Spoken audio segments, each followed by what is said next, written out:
Hello everyone, তোমরা সবাই কেমন আছো? আশা করছি তোমরা অনেকেই সুস্থ আছো আর সাবধানে আছো। আজকে হচ্ছে কি বার? সানডে। তো সানডেতে আজকে দাদাই এনেছে হচ্ছে চিকেনটা আজকে এনেছে দেশি চিকেন। অনেক দিন পর খাওয়া হচ্ছে দেশি চিকেন। প্রায় কবে খেয়েছিলাম তো ভুলেই গেছি। তো অনেক দিন মা পাপা সবাই বললো যে দেশি চিকেন খাওয়া হচ্ছে না, সেই জন্য দাদাই একটা বড় সাইজেরই চিকেন এনেছে। এখানে মোটামুটি ওই চিকেনটা ওজন হবে 1.5 কিলো। তো চলো আজকে মা এটাই কেটে ভালো করে রান্না বান্না করবে। তো তোমরা পুরো ব্লগটা দেখতে থাকো, আশা করছি খুব ভালো লাগবে। তো চলো এটা মা কেটে নিক, তারপরে তোমাদেরকে দেখাচ্ছি। এবার শুধু খালি রান্না করলেই হয়ে যাবে, আর রান্নাও মা বসিয়ে দিয়েছে। তোমাদেরকে আবার দেখিয়ে দিই আজকে কী কী রান্না হচ্ছে। মা আজকে কী রান্না করছো? এই তো চিকেনের আলু ভাজছি। হ্যাঁ, চিকেনটা হবে দেশি চিকেন। আচ্ছা। আর এদিকে পটল ভাজবো, উচ্ছে আলু ভাজবো, হ্যাঁ, আমরা চাটনি করবো। আচ্ছা। এদিকে দেখো আলুটা ভালো করে ফ্রাই হচ্ছে এখন, আর মোটামুটি লাল লাল করে ভেজে নেবে। তরকারিটা করে নিই, তারপর লাস্টে ভাতটা হবে। হ্যাঁ, আর এদিকে পটলও কেটে রেখে দিয়েছে, পটলটাও ভাজা হবে। আর এখানে উচ্ছে আলু ভাজা হবে। আর কালকে আমরা আনা হয়েছিল বাজার থেকে, এখন তো আমরা উঠছেই, সেই জন্য পাপা আমাদের সকলেরই আমরা চাটনি খেতে খুব ভালো লাগে, সেজন্য এখানে আমরা চাটনি হবে। আর এখানে মাংসের জন্য আলু, পেঁয়াজ আর টমেটোটা ভালো করে কেটে নিয়েছে। আর এর মধ্যে মশলাটা আছে মাংসের জন্য মশলা। আর এখন তো টিফিনটা করে নিতে হবে, সেই জন্য আমরা টিফিনটা করে নিই, তারপরে তোমাদেরকে দেখাবো কতটা কি বাড়ির কাজ হয়েছে, আবার দেখাবো।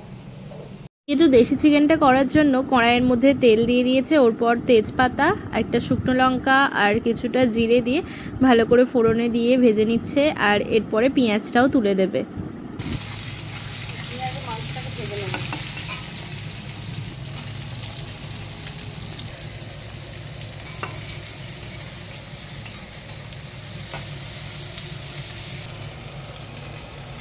জিরে, কাঁচা লঙ্কা, আদা, রসুন, টমেটো।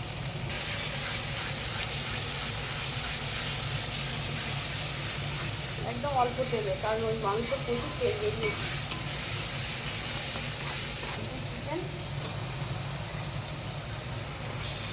হালকা ভাজা ভাজা করে তারপর মশলাগুলো সব করবো, গুঁড়ো মশলাগুলো।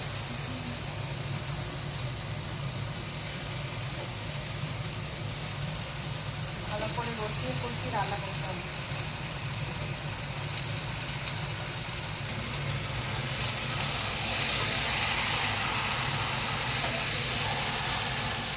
তো এদিকে তো মাথা এখন দেশি চিকেনটাকে কষিয়ে নিচ্ছে।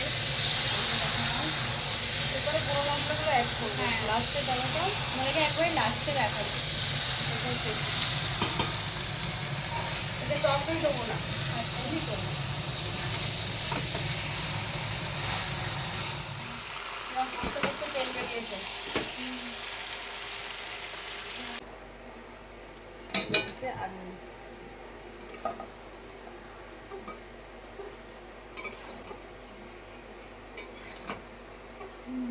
এটা কুকারে যাবে এবার।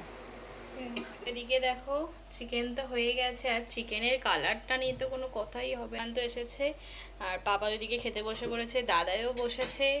চলো এদিকে তো আমরাও খেতে বসে পড়েছি। আর সত্যিই বলতে আজকে খুব ভালো লাগলো।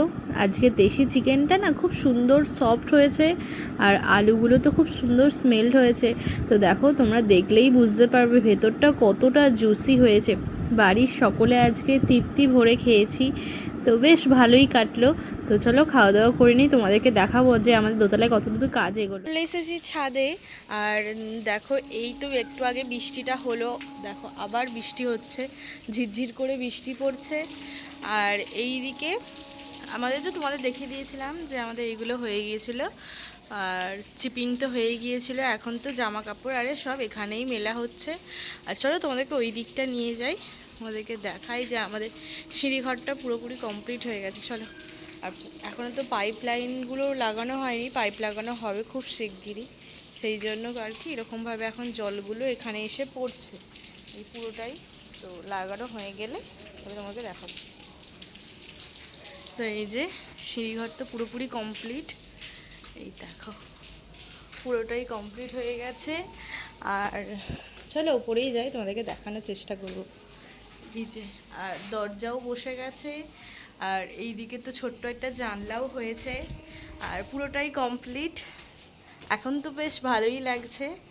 দেখো নিচ থেকে লাগছে ঠিক এই রকম, এখন ওপর থেকে লাগছে এরকম। পুরোটাই গাঁথনি কমপ্লিট সিঁড়িঘরের, দেখিয়ে দিলাম। বেশ ভালোই কাটছে আজকে দুপুরেরটাও। আজকে তো দুপুরে মা বেশ ভালোই চিকেনটা করেছিল, অনেক দিন পর দেশি চিকেন। ইলিশ মাছটা তো খাওয়াই হচ্ছে না, দেখা যাক কবে খাওয়া হয়। আর এদিকে গাছগুলোও একটু ভালো জল পাচ্ছে, আর ঝিরঝির করে বৃষ্টিও পড়ছে, তো বেশ ওয়েদারটাও ভালো লাগছে। এই যে সব গাছ এখানেই রাখা হয়েছে, এখনও প্রচুর গাছ লাগাতে হবে, কিছুই সেরকম গাছ নেই। আর এই গাছটাতে আবার একটা কুঁড়িও আসছে, কি ফুল হয় অবশ্যই তোমাদেরকে দেখাবো পরে। তো চলো এবার নিচে যাই। আর এই বর্ষাকালের বৃষ্টিটা বেশ ভালোই লাগে, আমাদের এখানে তো ভালোই বৃষ্টি হচ্ছে। তোমাদের ওখানে কেমন বৃষ্টি হচ্ছে অবশ্যই কমেন্টে জানিও। আর ওই দিকটা কি কাজ হয়েছে চলো তোমাদেরকে এখন দেখাই। এই যে ঠিক এরকম লাগছে, বাইরে থেকে ঠিক এরকম লাগছে দেখো। আর ঝিরঝির করে বৃষ্টি পড়ছে, ছাতা আরে কিছুই আনা হয়নি। আর এই সাইডটা একটু পাঁচির দেওয়া হয়েছে, এখানে ট্যাঙ্কারে বসবে সেই জন্য আর কি পাঁচির দেওয়া হয়েছে অল্প করে।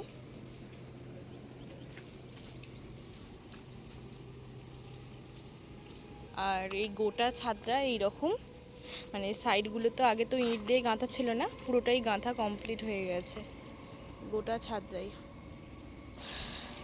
চলো এবার নিচে যাই।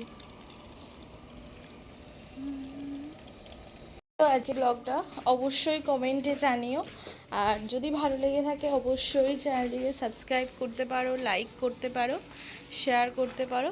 তো দেখা হচ্ছে পরবর্তী একটা নেক্সট ব্লগে। পরবর্তী ব্লগগুলো কিন্তু খুব ভালো হতে চলেছে। তো আজকের মতো টাটা, দেখা হচ্ছে নেক্সট ব্লগে।